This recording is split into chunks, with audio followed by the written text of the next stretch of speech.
चौथा, ऐसा ट्राइबल में है कि चारों तरफ से जंगल और वनवासी भाई लगे हुए हैं। ग्रामीण है, जंगल है, शिक्षा से लोग वंचित हैं, रोजगार से लोग वंचित हैं। ऐसे मतलब संसार की दुनिया को उन्होंने देखा ही नहीं, इवन मजदूरी भी ढंग से नहीं कर सकते हैं। तो मेरे अंदर प्रेरणा आई कि हर साधु संत समाज सेवी तो शहर में जाके सेवा कर रहे हैं जहाँ सेवा की ज़्यादा आवश्यकता नहीं है। हर घर पे शिक्षित लोग हैं, हमें सेवा ही करना है तो हम ऐसी जगह सेवा करें जहां रियल में लोगों की सेवा की ज़रूरत है, सहयोग की ज़रूरत है। और पिछले 15 वर्षों से आश्रम पे आसपास के गरीब, दिव्यांग, बेसहारा बच्चों को निःशुल्क शिक्षा प्रदान करते हैं। आप लोग आइए, आश्रम की वास्तविकता को देखिए। लफ्ज़ों से तो सभी कहते हैं, बेहतर है कि प्रैक्टिकल की ओर चलें। आप लोग आकर देखें कि किस स्थिति में हम 15-20 वर्षों से बच्चों को शिक्षा दे रहे हैं, और इसके बाद हम कोई गवर्नमेंट का ऐड भी नहीं ले रहे हैं। आप सब लोगों के सहयोग, आप सब लोगों के विचार का सहयोग, शारीरिक, मानसिक, आर्थिक, दैहिक, वैदिक, मतलब सहयोग कई तरह के होते हैं। तो आप सभी लोगों के सहयोग से यह छात्रावास चलाकर बच्चों को शिक्षा प्रदान कर रहे हैं। और मेरा विचार है कि जितना जंगल ट्राइबल में जाएं, ग्रामीण अंचल में जाएं, तो वहाँ सेवा करें जहाँ लोगों की सेवा की ज़रूरत है। शहर से हमें ग्रामीण की ओर जाएं।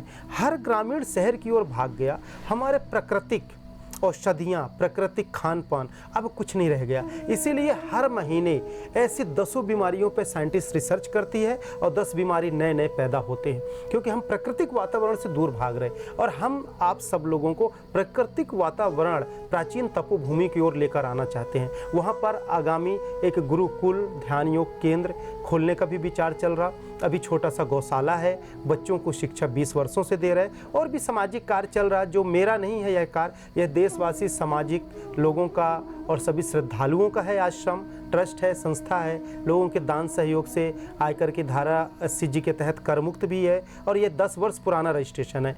मतलब आप आंकड़ा लगा लीजिए कि 2007 से ये सेवा चल रही है। जो हम कहते नहीं, परमात्मा की सेवा है, परमात्मा का है। यदि कोई कुछ करता है, कोई कुछ लगाता है, तो उसका पुण्य उन्हें मिलेगा। जिस प्रकार कहीं के बैंक में कोई रखे पैसा, ब्याज उसके मालिक को मिलता है। उसी तरह यह कार्यक्रम में एक माध्यम हूँ, करने वाले तो आप सब लोग हैं।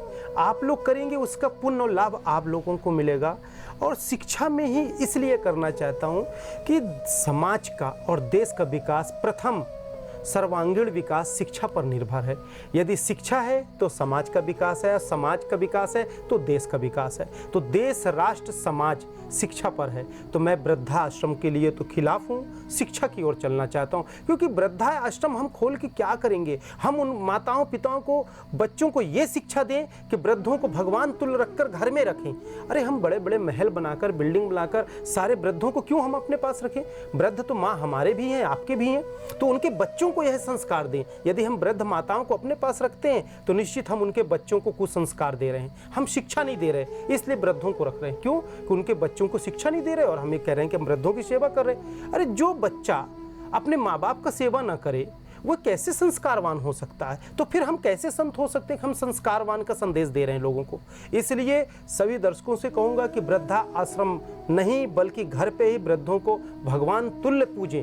और उनका पूजा करना, उनकी सेवा करना साक्षात परमात्मा की सेवा है। और ऐसे परमात्मा की सेवा जब हम घर पे करके शांति और सुकून और सुख शांति चैन पा सकते हैं, तो हम ऐसों को दूर क्यों करें? बल्कि वृद्धाश्रमों से निवेदन है कि ले लेकर अपने घर जाएं पुनः, और आरती उतार कर माता पिता की पूजा करें और धन समृद्धि से बिल्कुल भर जाएं आप लोग। लक्ष्मी की कृपा होगी आप पे, क्योंकि लक्ष्मी स्वरूप होते हैं चौथेपन में लोग। इसलिए क्योंकि भगवान परीक्षा लेता है बच्चे का। आज हम माँ बाप को भेजेंगे वृद्धाश्रम, कल को हमारे माँ बाप हमें हमारे बच्चे हमें भेजेंगे। तो ये तो जीवन की लाइफ साइकिल है, रूटीन है। जैसा करेंगे वैसा पाएंगे, सांस से देंगे सांस से पाएंगे। इसलिए मैं शिक्षा की ओर चलना चाहता हूँ, ताकि समाज और देश सुधरे। आप लोग भी सहयोग करें, एक बार आश्रम आकर वास्तविकता स्थिति को देखें, बेहतर रहेगा आप लोगों के लिए। बिल्कुल महाराज जी।